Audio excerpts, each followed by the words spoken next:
नमस्कार, welcome to my YouTube channel MM learning pro. दोस्तों, आज हम बात कर रहे हैं एक ऐसे योद्धा की जिन्होंने अपने युद्ध से पूरी दुनिया को जीत लिया था। ऐसे योद्धा के बारे में हर कोई जानता है, लेकिन उसकी क्रूरता के बारे में कोई जानता नहीं। वो कैसे महान कहलाएगा जिसने सत्ता के लिए अपनों को ही मार डाला। हाँ, मैं बात कर रहा हूँ एक ऐसे योद्धा की, सिकंदर, जिसे हम दुनिया में जानते हैं अलेक्जेंडर द ग्रेट। सिकंदर की क्रूरता के किस्से सुनकर कोई नहीं कहेगा कि वो महान था। क्या सिकंदर एक महान विजेता था? ग्रीस के प्रभाव से लिखी गई पश्चिमी के इतिहास की किताबों में ये बताया जाता है, और पश्चिम जो कहता है दुनिया उसे आंख मूंद कर मान लेती है। मगर ईरानी, भारतीय और चीनी इतिहास के नज़रिए से देखा जाए तो ये कभी कुछ अलग ही दिखते हैं। सिकंदर के हमले की कहानी बुनने में पश्चिमी देशों को ग्रीक भाषा और संस्कृति से मदद मिली, जो ये कहती है कि सिकंदर का अभियान उन पश्चिमी अभियानों में पहला था जो पूर्व के बर्बर समाज को सभ्य और सुसंस्कृत बनाने के लिए किया गया था। जबकि हकीकत तो यही है कि भारत में एक भी ऐसा राजा नहीं हुआ जिसने विदेशी धरती या दूसरे राज्य पर आक्रमण कर क्रूरता की सभी हदें पार कर दी हो। भारतीय राजाओं में संवेदना का स्तर इतना गिरा हुआ नहीं था कि वे बच्चों को भालों की नोक पर रखकर किसी राज्य में घुसे हो। आओ जरा जान लेते हैं सिकंदर की क्रूरता के कारनामे। सिकंदर एक छोटे से देश यूनान के राज्य मैसेडोनिया यानी कि मकदूनिया का शासक था।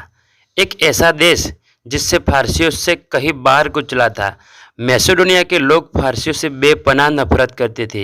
यही नफरत ही जिसने फारसियों के साम्राज्य को ढहा दिया, नहस नहस कर दिया।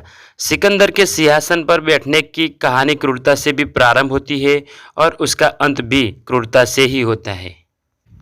सिकंदर एक ऐसा शासक था जिन्होंने अपनों को ही तड़पा तड़पा कर मारा था। सिकंदर की अपने पिता से शत्रुता थी। माता और पुत्र से मिलकर पिता को ठिकाने लगा दिया। अपने पिता की मृत्यु के पश्चात उसने अपने सौतेले या चचेरे भाइयों को कत्ल किया और खुद मैसेडोनिया के सिंहासन पर बैठा। सिंहासन पर बैठते ही उसकी महत्वाकांक्षा बढ़ गई थी। इतिहासकारों के अनुसार सिकंदर एक क्रूर, अत्याचारी और शराब पीने वाला व्यक्ति था। सिकंदर ने अपने शत्रु या मित्रों तक के साथ कभी भी उदारता नहीं दिखाई। उसने अपने सहयोगी को और उनकी छोटी सी भूल से रूठ कर उसे तड़पा तड़पा कर मार डाला था। उसमें उसका एक योद्धा बस्सुस, अपनी धायका भाई क्लीटोस और परमिनियन आदि का नाम उल्लेखनीय है। फारसी इतिहासकारों के अनुसार सिकंदर क्रूर और हत्यारा व्यक्ति था, ना कि महान था। एक बार किसी छोटी सी बात पर उसने अपने सबसे करीब जो मित्र था क्लीटोस, उसको मार डाला था। अपने पिता के मित्र परमिनियन, जिनकी गोद में वो सिकंदर खेला था, उसने उसको भी मरवा दिया था।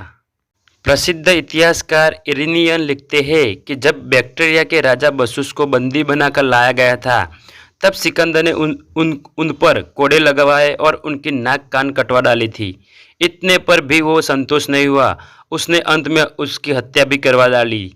सिकंदर ने अपने गुरु अरस्तु ने सिकंदर को हर मौके पर सहयोग और सलाह दी, लेकिन उसने अपने गुरु अरस्तु के भतीजे कलास्थनीस को मानने से जरा भी संकोच नहीं किया था। सिकंदर जो भी युद्ध जीतता था उसके बाद क्रूरता करता था। इतिहासकारों के अनुसार सिकंदर की सेना जहाँ भी जाती, पूरे नगर जला दिए जाते थे। सुंदर महिलाओं को अपहरण किया जाता था और बच्चों को बालों की नोक पर टांग कर शहर में घुमाया जाता था। ये थी सिकंदर की महानता। क्या हम इसे महानता कहेंगे?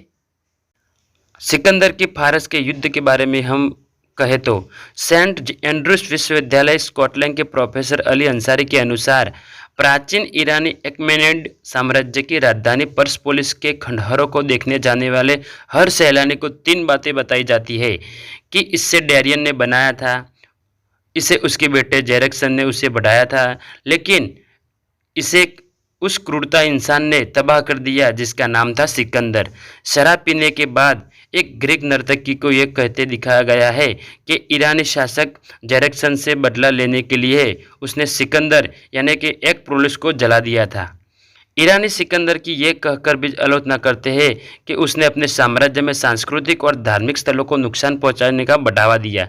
उसने उस समय के ईरानियों को प्राचीन धर्म पारसी धर्म के मुख्य उपासना स्थलों पर हमले किए गए थे। सिकंदर ने ईरानी राजा दारा को पराजित कर दिया और विश्व विजेता कहलाने लगा। विजय के उपरांत उसने बहुत भव्य जुलूस निकाला था।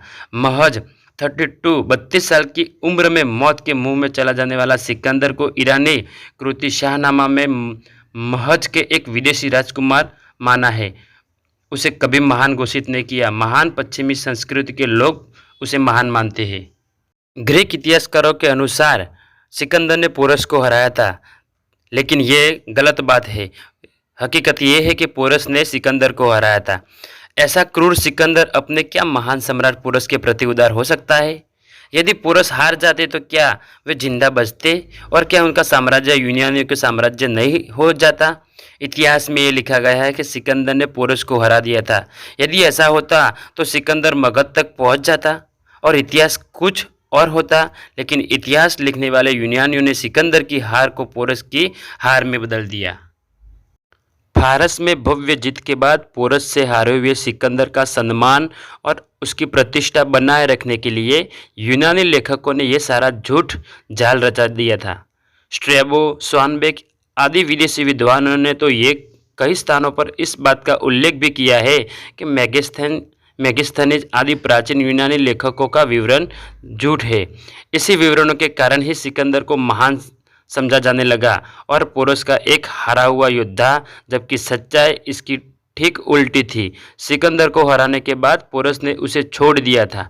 अपने देश वापस लौटते समय रास्ते में सिकंदर का युद्ध जाटों से हुआ।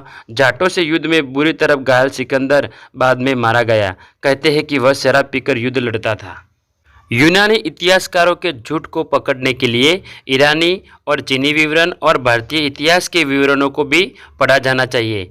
यूनानी इतिहासकारों ने सिकंदर के बारे में झूठ लिखा था। ऐसा करके उन्होंने अपने महान योद्धा और देश के सम्मान को बचाए रखा। जवाहरलाल नेहरू अपनी पुस्तक ग्लिम्पसेज ऑफ वर्ल्ड हिस्ट्री में लिखते हैं कि सिकंदर अभिमानी, उद्दंड, अत्यंत क्रूर और हिंसक था। वह स्वयं को ईश्वर के समान समझता था। क्रोध में जाकर उसने अपने निकट मित्रों और सगे संबंधियों को हत्या की और महान नगरों को उसने निवासियों सहित पूर्ण ध्वस्त कर दिया था। तो हम ऐसे इंसान को कैसे महान माने जिन्होंने सत्ता के लिए अपनों को ही क्रूरता से मार दिया? ऐसे ही सत्य और हकीकत भरी कहानी सुनने के लिए हमारे चैनल को लाइक कीजिए, शेयर कीजिए और सब्सक्राइब कीजिए। Thanks all of you.